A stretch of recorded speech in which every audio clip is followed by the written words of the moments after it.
Next हो सकता है सेल्यूफेन, ठीक है।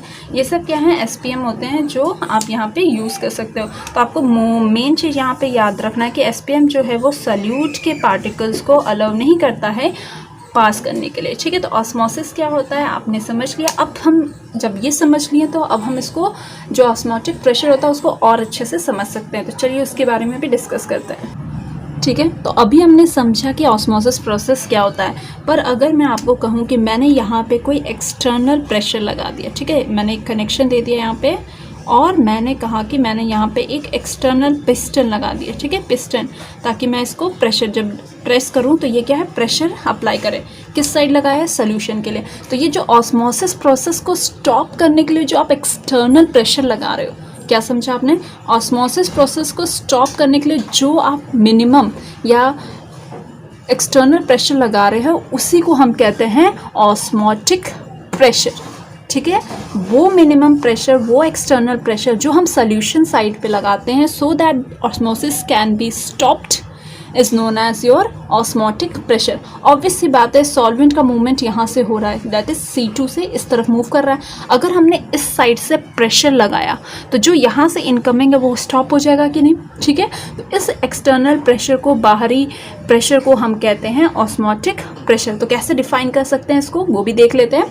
It is defined as the minimum external pressure to be applied on the solution to prevent the entry of the solvent into the solution through SPM is known as your osmotic pressure, and it is defined या denoted by the letter pi।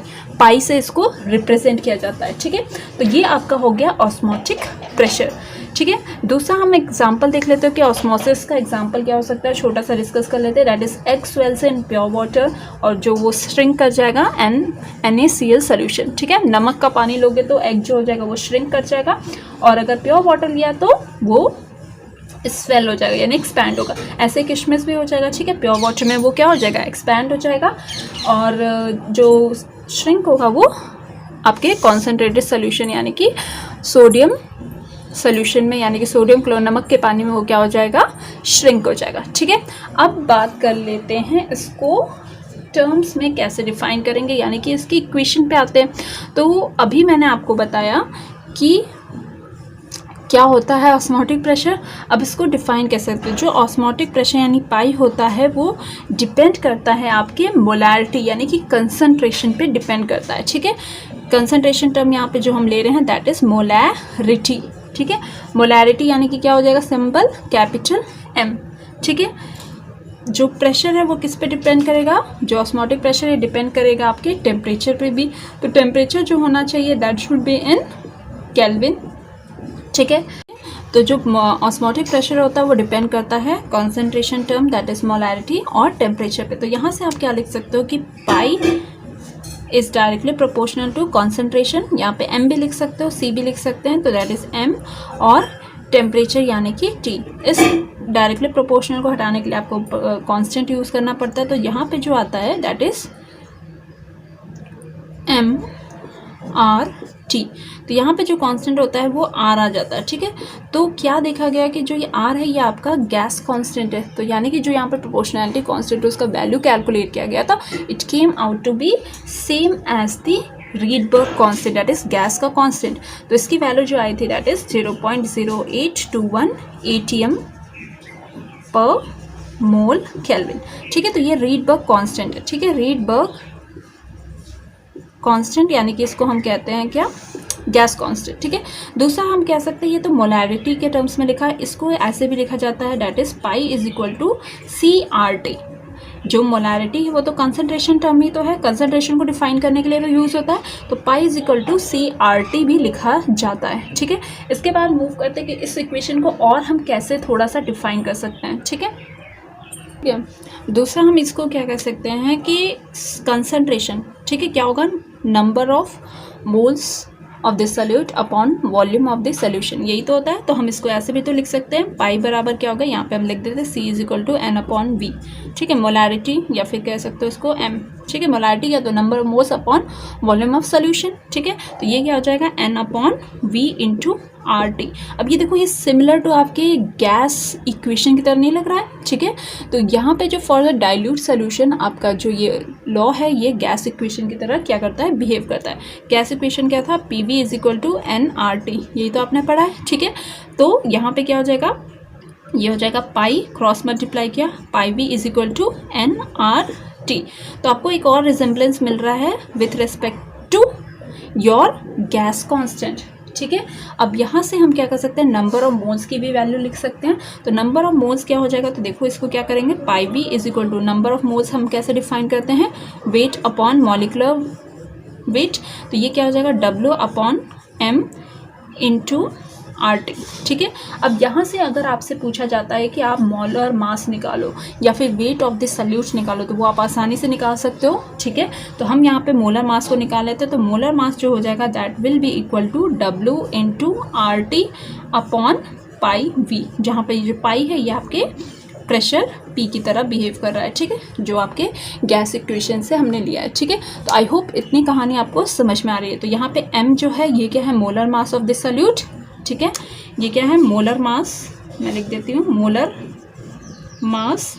और R जो तो आपका रीडबर्ग constant है, T temperature है, किसमें, kelvin में। पाई क्या है, ऑस्मोटिक प्रेशर है। V क्या है, वॉल्यूम ऑफ द सॉल्यूशन है।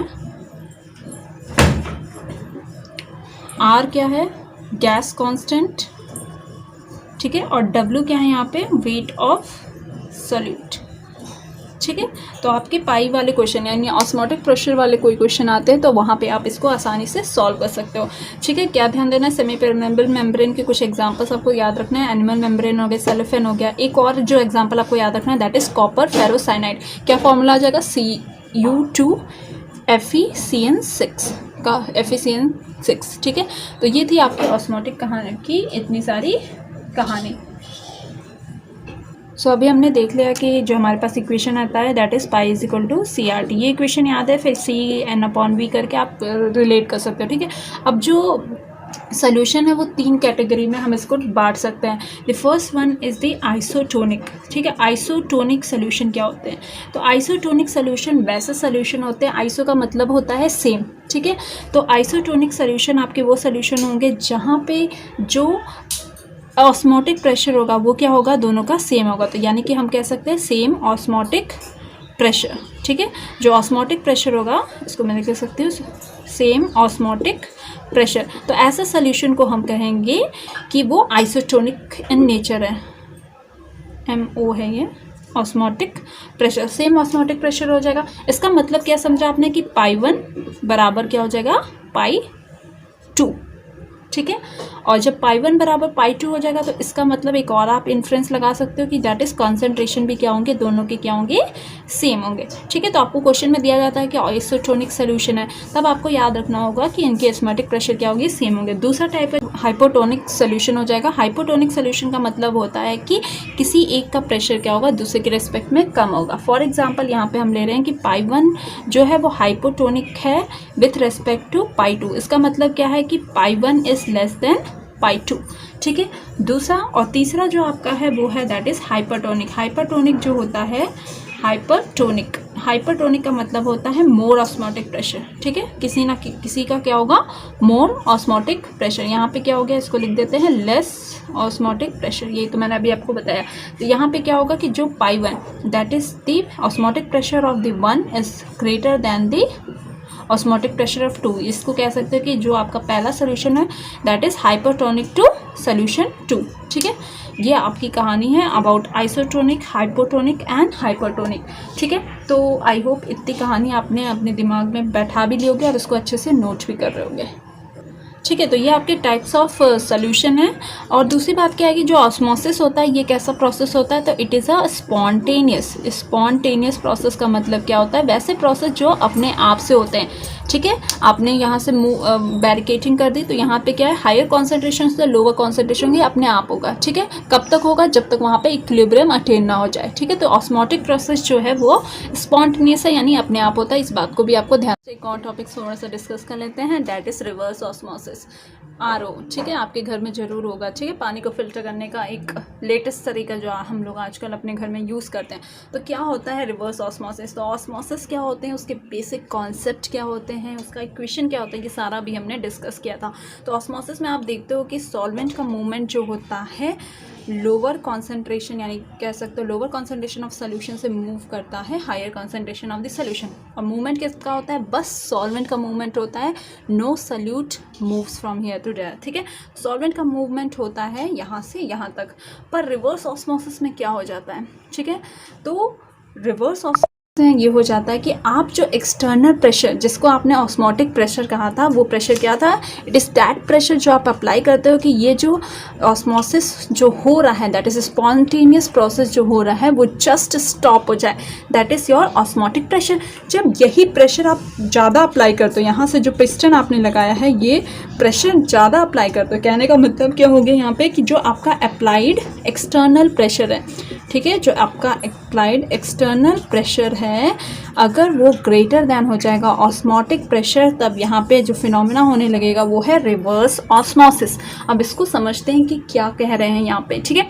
तो जब आपने अप्लाइड एक्सटर्नल फोर्स एक्स्ट्रा कर दिया, ज़्यादा देने लगे ऑस्मोटिक प्रोसेस से, तो यहाँ से सॉल्वेंट तो अपने बहुत ही अच्छे से आ रहा था।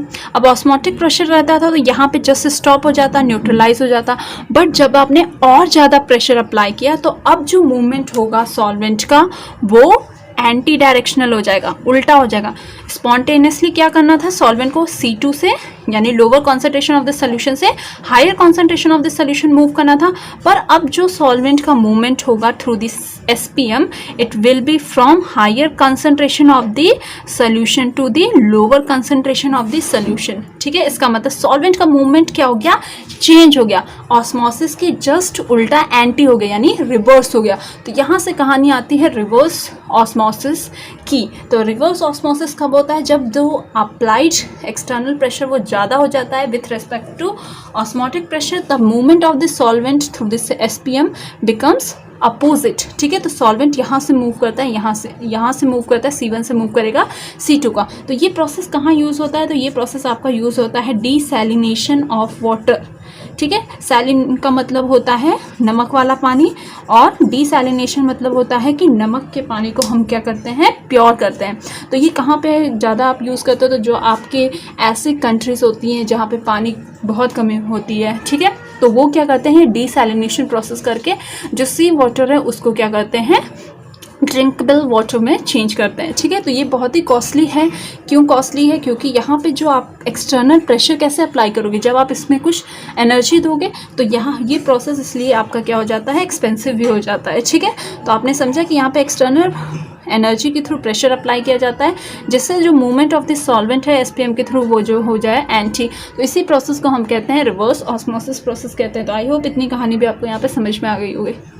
सो बच्चों, ये कहानी थी आपकी कॉलिगेटिव प्रॉपर्टीज़ का। तो हम इसको एक ब्रीफ डिस्कशन कर लेते हैं कि कॉलिगेटिव प्रॉपर्टीज़ जो है ये number of moles of the solute पे डिपेंड करता है।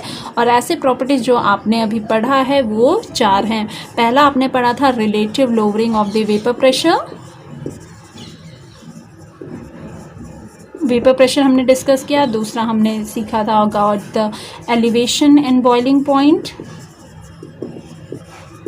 तीसरा प्रॉपर्टी जो हमने डिस्कस किया था that was the depression and freezing point. And the last one जो हमने डिस्कस अभी भी किया है दैट इज ऑस्मोटिक प्रेशर, ठीक है। तो ये आपके कॉलिगेटिव प्रॉपर्टीज़ थे जो आपके number of moles of the solute पे डिपेंड किया है। आई होप आपने बहुत सारी चीज़ों को यहाँ पे सीखा होगा। ये बहुत ही इंपॉर्टेंट टॉपिक है आपके बोर्ड पर्सपेक्टिव से, क्योंकि यहाँ से आपके मार्क्स श्योर होते हैं और आपने अपने नंबर्स श्योर यहाँ पे कैप्चर कर सकते हो।